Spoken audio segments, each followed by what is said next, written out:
पंचगंगा नदीपात्रात मृत माशांचा खच. शिरोळ तालुक्यातील पंचगंगा नदीपात्रात मोठ्या प्रमाणात मृत माशांचा खच आढळून आल्याने परिसरात खळबळ उडाली आहे.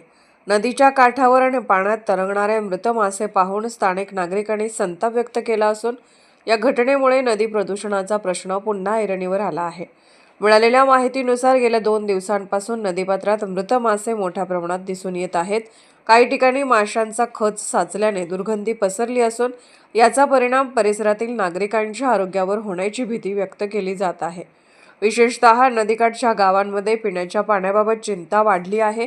या घटनेची माहिती मिळताच महाराष्ट्र प्रदूषण नियंत्रण मंडळाच्या अधिकाऱ्यांनी तातडीने घटनास्थळी भेट देऊन पाहणी केली. त्यांनी नदीच्या पाण्याचे नमुने ताब्यात घेतले असून प्रयोगशाळेत तपासणीसाठी पाठवण्यात आले आहेत. या तपासणीनंतरच माशांच्या मृत्यूमागील नेमके कारण स्पष्ट होणार असल्याचे अधिकाऱ्यांनी सांगितले. दरम्यान स्थानिक नागरिकांनी औद्योगिक सांडपाणी किंवा रासायनिक घटक नदीत सोडल्यामुळे ही घटना घडल्याचा संशय व्यक्त केला आहे. याबाबत सखोल चौकशी करून दोषींवर कठोर कारवाई करण्याची मागणीही होत आहे. प्रशासनाने नागरिकांना सावधगिरी बाळगण्याचे आवाहन केले असून नदीतील पाणी वापरणे टाळावे असे सांगितले आहे. अहवाल आल्यानंतर पुढील कारवाई करण्यात येणार असल्याचेही अधिकाऱ्यांनी स्पष्ट केले.